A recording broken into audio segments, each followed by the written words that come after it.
Eto na yun, MLBB X Jujutsu Kaisen is back na guys. And 50% off agad yung first drone nila. Nako, kukunin ko na dito yung kay Gojo. 領域展開無料空想 Tuturuan ko kayo guys para makatipid tips kayo dito ha. Meron ako dito kay Megumi. Kukunin natin yung kay Gojo ngayon. At hindi lang yun, upgraded na rin po yung mga skills nila. Mamaya re-reviewin natin guys. Available na rin sa event shop guys yung recall, yung spawn effect, and then yung elimination effect. Ayan, kompleto na lahat yan boy. Pang recharge na lang kulang. Ayan, available na rin pala yung mga sticker nila oh. Makakatipid na tayo this time kasi may mga total rewards na eh. Ito nga, Paldo Pre, 10 draws kagad yung ibibigay oh.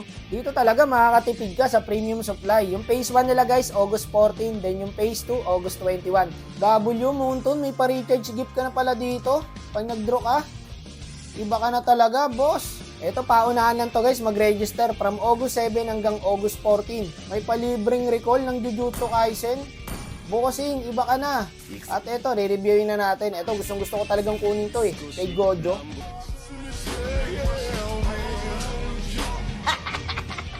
Unahin nating reviewin guys yung kay Megumi. Ito kay Julian. Tignan mo naman yan boss. Naglalakad ka pa lang, may effects na.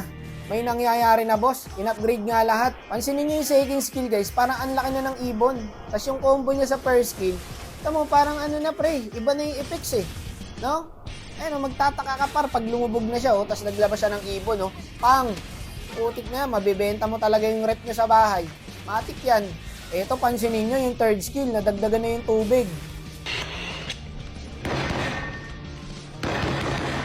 Yung before effects nun guys, konti lang yung tubig. Ngayon, ano na eh, parang nawasa na boy. Ganun nakalupit si Moonton mag-upgrade, boss. Hindi, pero biro ah. Ang ganda ng pagkaka-upgrade dito kay Julian guys. Talagang sulit na to pag kinuha nyo. Hindi lang naman si Julian yung in-upgrade guys.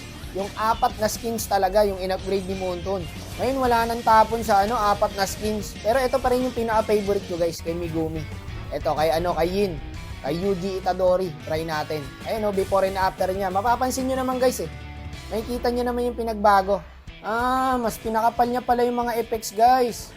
Moonton is doing it. Ang ganda ng tunog ng ulti nito ni Yin guys.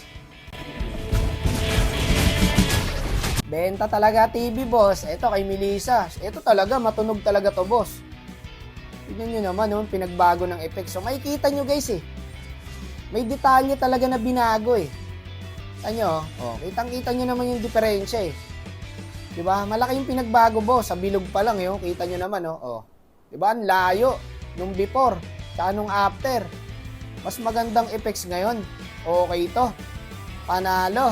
Solid ng pagkaka-upgrade Moonton. Hanapin na naman nito ni Papa yung manok niya.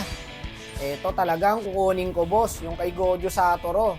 Mawala na lahat ng pwedeng mawala sa bahay. Pasensyaan na lang mapa. Pero kukunin ko to. Napakaganda ng skin na to. Pre, tignan mo. Yung tubig par, binago. Yung aura. Kita nyo yung bilog din Tapos yung ulti niya guys, ang laki na. Ang laki na ng pinagbago niya. Ang laki na ng pinagbago ng ulti. Tignan mo naman yung aura sa tubig, boss, Damn!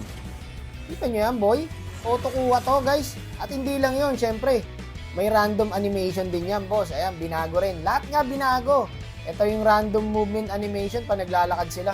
Yung kay Julian, ang ganda, guys, no? Tapos yung TP, may elepante.